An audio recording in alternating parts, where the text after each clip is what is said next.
Hey everyone, welcome back to Reading with Raptors. I am here at the Raptor Center with one of our only resident barn owl. She's got some little bits of rats, that some of which she's eating and some of which she's just dropped on the ground. So we'll see what she does with the rest of these. I might hand her a couple more little pieces as we go along. I'm just gonna look at, there we go. So she's gonna be working on some of those. I might offer her a couple more as we go along. Rat, maybe not the total favorite. Normally barn owls are kind of living in kind of open grassy areas where they're able to hunt a lot of those small mammals. So a lot of like mice, voles, maybe some shrews, those kind of smaller mammals. Rats are a little bit on the bigger side, so she's getting some little bits. So maybe I'll hand her a couple more of these little ones before we start on our book today, which is about... Our book today is about barn owls specifically. This is actually a book that we've read in the past, probably a little bit close to a year and a half ago at this point, my goodness. But it's called The Barn Owls. It is by Tony Johnston and illustrated by Deborah Kogan Ray. It's got these really beautiful illustrations that really capture that kind of very unique barn owl look. Right now we're getting a look at the amazing camouflage that barn owls have kind of built in on their feathers. So these amazing colors kind of all blended together, perfect for camouflaging in those big kind of open grassy areas. So you can really see how they blend in with kind of open plains, grasslands, farmlands. Barn owls, as you can probably tell by their name, in English at least, have been associated with people for, centuries and centuries. As long as people have been building structures and doing farming, we've had barn owls nesting in those structures and eating the tiny animals that are living in those open kind of fields. So we've been seeing barn owls nearby people for forever. So always really cool to see them and how that kind of camouflage and that natural history that they have has really lent themselves to really acting as kind of this almost symbiotic relationship of kind of having big open grassy areas with lots of food in them that attracts those small animals. So there's lots of food for barn owls, but that's great for people who are farming because then barn owls are eating all the pests that are showing up to eat the food in the fields. So really great kind of long-running relationship with barn owls. So with that, she kind of finishes looking for the little pieces that are in here. This is the barn owls. Here's this first page right away that has a nice barn owl hiding in kind of a wooden wall, it looks like. Just kind of in a nice little nest cavity, since that's where we normally see barn owls living. Here's also the dedication page, is this beautiful kind of farmland. Let's see if I can, don't want to get too close, so we can see a little bit more of what she's doing. So these deer kind of out in this big open area. The barn has stood in the wheat field 100 years at least. This big open, kind of big barn. And up here in the tree, I don't know if you can see, there's a little squirrel right up here in the leaves.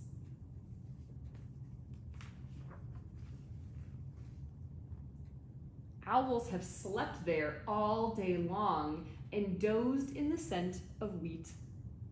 So here you have kind of this like top of a barn area. You can see the window where they've been coming through. And in the kind of hay up near the top of the loft, we have a little family of barn owls. You can see with that kind of round, kind of heart-shaped face. Of course, she kind of turns around here. See if we can get her kind of turned around so we can see that. Look over here, this way. Doesn't it? Look for the little piece. You can see that nice big round face. So, owls dozing during the daytime.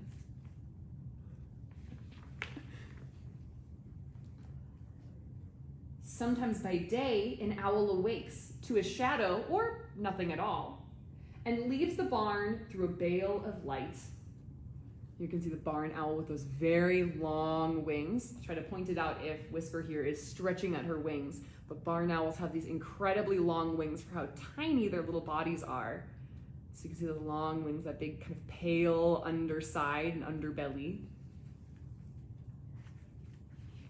Kind of looking around for some bits of food. So the leaves through the bale of light and glides to the top of an oak and calls. Sometimes nothing answers. Sometimes something does. You have that barn owl sitting up in the tree, that wonderful camouflage doing a lot of work for them. Some acorns up here in the oak tree.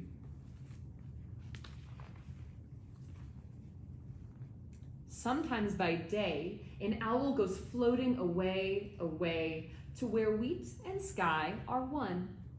Then it floats back to the barn. I love floating as the descriptor for barn owl flight because they really do. Those long wings are perfect for kind of gliding low over the big open plains areas. So you see them swooping down really low on those very long, long wings. See, very short tail, but very long wings. By night, one by one, stars come out and blink. One by one, owls wake up and blink. You see the starry night sky kind of in that window in the barn, and then that big round barn owl face. I like the side view that we're seeing on our barn owl guest. You can kind of see how far back her beak goes. Here it looks like we have this teeny tiny beak, but they actually have really big mouths. Perfect for swallowing those small mammals whole.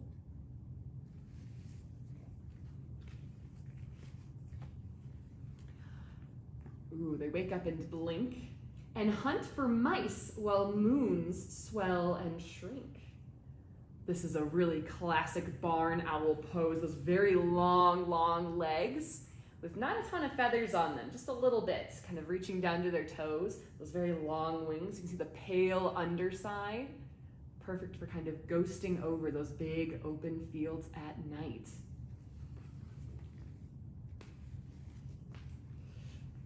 This page doesn't have any text on it, but you can see the aftermath of, you have the barn owl pouncing down with those legs outstretched down into the tall grasses, and then it flying back to maybe its nest, a nice mouse clutched either in its talons or in this illustration in its beak, holding on to it, looking, kind of bringing it back to maybe its chicks in dark night sky. I know somebody was marveling at the illustrations. I really enjoy this illustrator. They do a remarkable job. Owls have hunted in this place. Mice have hidden in this wheat 100 years at least. So you see the owl kind of searching through the sky and this mouse hiding in the wheat. Something that these two species have done for, again, as long as people have been growing wheat. There have been mice hiding in it, and there have been barn owls and other raptors looking for them.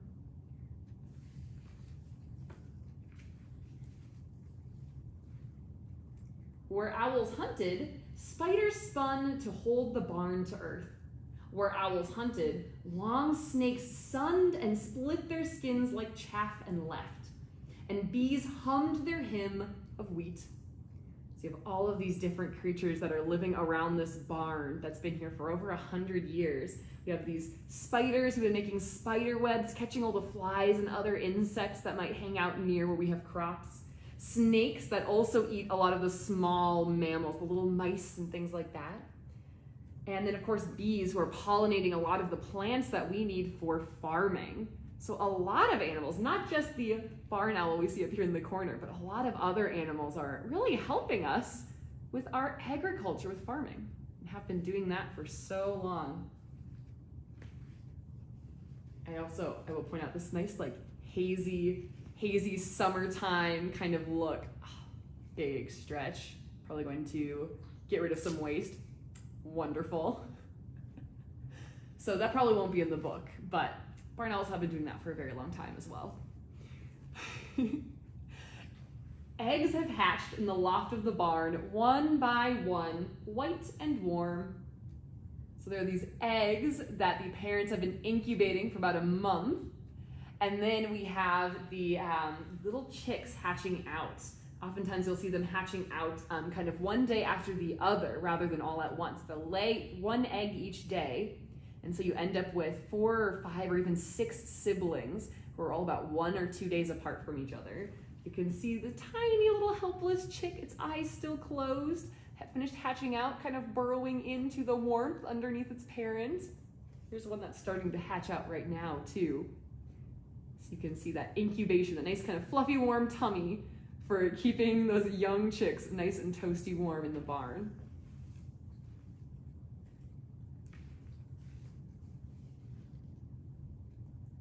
Old owls watching, new owls born. In the redwood barn, in the whisper of wheat. Here you can see all the chicks have hatched and are now nestling up under one of their parents, keeping nice and toasty warm. You can see they already kind of have that barn owl face structure. Still need to grow in all of those feathers that get you that nice round face shape. So they've got a little bit of growing to do. To grow up and sleep and wake and blink. Here we have one of the parents feeding the chicks. You can see these chicks all together growing in that nice round facial disc. And then you can also see some of the maybe less picturesque parts of baby owl raising are all of the pellets and remains. I can see a couple of kind of animal skulls kind of littered around here, all of the pellets that these babies are producing. So you can get quite a messy space where these young owls are being raised, but luckily the parents work hard to teach those youngsters to keep themselves nice and clean, nice and tidy. I know somebody's noticing that she's kind of watching as I'm kind of moving the kind of paper around. Kind of interesting, kind of seeing what's going on. You don't usually see kind of stuff moving around like this. And they'll hunt for mice, as they always have, 100 years at least. So you can see maybe this is one of the adults, or maybe this is one of those youngsters all grown up, probably about a month or two later after hatching. Full grown owl ready to go out and hunt on its own, on those long, long wings, long legs. This is the last page, and I like that it has a barn owl with a nice tasty mouse inside of a nice kind of hole in a barn or a nice wall. Barn owls, you'll find them not just on kind of barns, but you'll see them living kind of in any sort of we call cavity spaces, so anything that kind of nice and hidden where they can kind of be nice and safe inside. So holes in dead trees, barns. I've seen especially in areas like a lot of Europe where their barn owls are actually smaller than the ones we have here in North America. I'll see pictures of them nesting in like brick walls or things like that. So you can find them living in lots of different kind of nice enclosed spaces, oftentimes near where we have a lot of agriculture, along with those big grassy open spaces. So you'll see them kind of nesting inside of those. So I really like the kind of inclusion of that kind of illustration at the back of this book of a barn owl kind of peeking out, looking out, having caught a tasty mouse. I'm gonna see if she wants to eat a little bit more. I have a nice little rat leg for her. I'm just gonna see, seems pretty interested in eating food earlier. Right now, a lot of the birds, as we're getting into summer, this is, I think, the second official day of summer here in the Northern Hemisphere. So now that we're getting into summer, a lot of birds are molting, so they're losing their old feathers and growing in the new ones for the year. So you can see she's looking a little scruffy in a few places since this is the perfect time of year to lose those feathers and grow in the new ones. But that takes a lot of energy to replace those feathers. So the summertime is the best time to do it because it's nice and warm out. You don't need those feathers to stay as warm. And there's a lot of food. It's a great time to be able to kind of build up all the energy that they need to be able to grow in all those feathers. So she's choosing to totally turn around while she eats this. So we might be seeing the backside of a barn owl as she eats this nice chunk of rat. But while I'm talking about it, you can see these very long wings. This bird actually only weighs about 1 pound. I think of whenever we are maybe doing like a medical exam and might have this bird actually kind of in hand, I think of her as kind of like the size of like a Nerf football. So really, really small little body underneath all those fluffy feathers, but these really, really long wings. And since she's showing us her back end, you can see a very relatively short tail. I think her tail feathers are about this long, but her actual wings are super, super long, which is perfect, kind of a typical kind of wing structure that we see on kind of big open plains birds. So I like to think of birds like long-eared and short-eared owls especially, along with northern harriers. We see these raptors who are kind of swooping low over big grassy areas. They have those very long wings, perfect for kind of swooping low over the grass. So that's where you'll often honestly see them. Here in Minnesota, it gets a little bit too cold, especially since we are kind of seeing the rear view of the barn owl. you can kind of tell a little bit. So she's got a lot of nice kind of fluffy feathers up underneath her tail, all around her body. But her actual legs have a kind of small coating of feathers on them, but they're not kind of the big built-in snow pants and snow boots that we see on some of our more northern owls, like great horned owls or barred owls. So for barn owls, it gets a little bit chilly here in Minnesota, but as we go further south, even our neighbors down south in Iowa see a lot more barn owls than we do up here in Minnesota. So if we have any guests who are joining us today from further afield than Minnesota, if you're in kind of any more kind of southern parts of the US, or really anywhere else in the kind of Western Hemisphere, you have barn owls living around you. You can actually find them on every continent except for Antarctica. But here in kind of the central Midwestern part of North America, it just gets a little bit too chilly. But you'll find them all throughout Europe, Asia, Africa, Australia, North, Central, and South America, really everywhere. So they're an incredible species of bird that you can find all over the place, living in those kind of big open grassy areas. Yeah, here in kind of more of the north central North America, we'll see more of the barred owls. Somewhat confusing name difference between the two of them. So we have a lot of barred owls and great horned owls, along with our saw-whets, eastern screech owls, birds like that. And then out in the more of the open plains in the northern areas, we'll see a lot of those short-eared owls as well. And then somebody has very helpfully put in the kind of main noise that you'll often hear barn owls make. If you've never heard a barn owl call, I highly recommend looking it up. It is pretty incredible. They do a lot of this kind of hissing noise, and then the full call sounds like a very loud screech, or some people will compare it to somebody screaming. I think it kind of sounds like metal scraping against concrete, like that really sharp kind of noise. So sometimes I will be maybe returning from a late evening program off site, and I'll come back and I'll hear that noise and kind of go, oh my gosh, like did something happen? And then I'll remember it's the barn owl. So I highly recommend looking that one up. As always, the Cornell Lab of Ornithology, allaboutbirds.org, has some really great recordings of barn owl noises that you can check out, especially if you don't have them near you and you might not be able to hear them very often on your own out in the wild. Really cool noises to be able to hear. I'm gonna quick scroll back and see if anyone else had any questions or anything I wanted to make sure to bring back up. But, oh, I didn't restate the name of the book, I'm sorry. So that was The Barn Owls with Tony Johnston and illustrated by Deborah Kogan Ray. Again, can't say enough good things about the kind of illustrations in this particular book. I think that's really capturing the kind of mix of colors that you see on barn owls, that really kind of unique look that barn owls have.